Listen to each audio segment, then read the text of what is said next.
Hello everybody, today I'm very happy to tell you a short talk on request. First, the speaker introduced the next stop with Greenwich. Next, he asked the people to remain seated and not stand up until they had stopped at the station. He said they was for their own safety. After that, he suggested checking around their seats to make sure they had left nothing behind. Finally, he thanked the people for riding the commuter rail service, and he wished they had a pleasant trip. Number two. First, the speaker welcomed the people to the Franklin Theatre, and she announced that day's performance was opening show of their 25th season.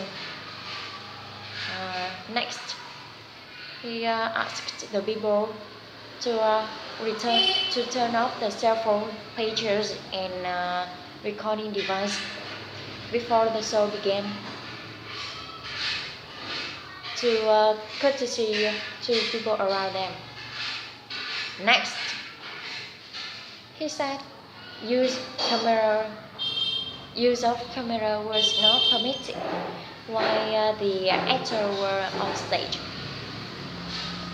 including video and digital cameras. And finally, he announced information on upcoming shows was available in the lobby. Number three. First, the speaker introduced the voicemail of Martin's work. Next, he said he was either away from his desk or out of the office, and he suggested pressing one to speak with his assistant if he would like to make an appointment, and waiting for a bit and leaving a message. Finally, he said he would return their call as soon as he could. Number four. First, the speaker announced the flight 15 was ready for boarding. Next, he suggested passengers lining up at the gate and having their boarding pass ready to show the flight attendant. After that, he suggested telling flight attendant if they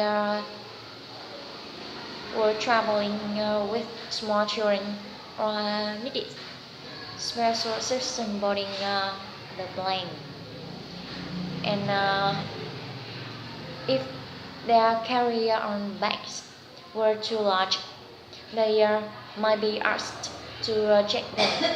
Finally, he's reminded that was a non-smoking flight. Number five. First, the speaker announced a traffic accident downtown was causing major delay on several main roads. Next, he asked the driver to avoid North State Street and using Constitution Avenue instead if they had to ride downtown, and he said even on Constitution Avenue, however, they might still experience some delays. Finally, he said the officers expected the delays to last for several hours. Number six. First, the speaker thanked the people for calling Countway Commuter, and he said he appreciated their call, and she announced on the line was busy then. Next, he suggested hanging up and dialing 7563456 if they wanted to reach technical support, and staying on the line if they wanted to speak to the customer service representative. And he said their call would be answered in turn. Finally, he he announced there was a wait of approximately 5 minutes.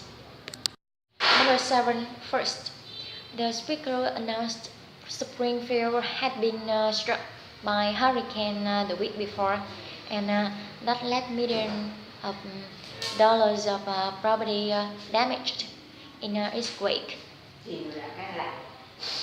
Next, he announced thousands of people have been left homeless and could expect to spend several weeks living in shelter. Finally, he commented the city was seeking donations of food and clothing for hurricane victims, and he suggested sending their donation to a Springfield Rescue Committee if they would like to help. Number 8. First, the speaker introduced Mrs. Jackson, who had just joined their staff as the news manager's assistant. Next, he asked on staff members to please help her out during her first few days there, as she learned their office routines. Finally, he said he announced they were ready to help her feel welcome to their office, and he appreciated their cooperation in that matter. Number 9. First, the speaker got the staff attention and announced the fire alarm system was being tested that morning, and said they might hear the alarm go off several times in course of the morning. Next, he suggested remaining calm when they hear the alarm, and there was no need to leave the building or to avoid using elevator. Finally, he suggested continuing with their usual routines, and thanked the people for their patience. Number 10. First, the speaker wanted to know if the driver of a white car parked near the back entrance would move their car. Next, he commented that was parked illegally, and he suggested they needed to move their car immediately, or they would be ticketed and towed. Finally, he suggested they parking in the visitor parking area that was located near the front of the building, and he said the parking area by the back entrance was for delivery vehicles only. Thanks for watching.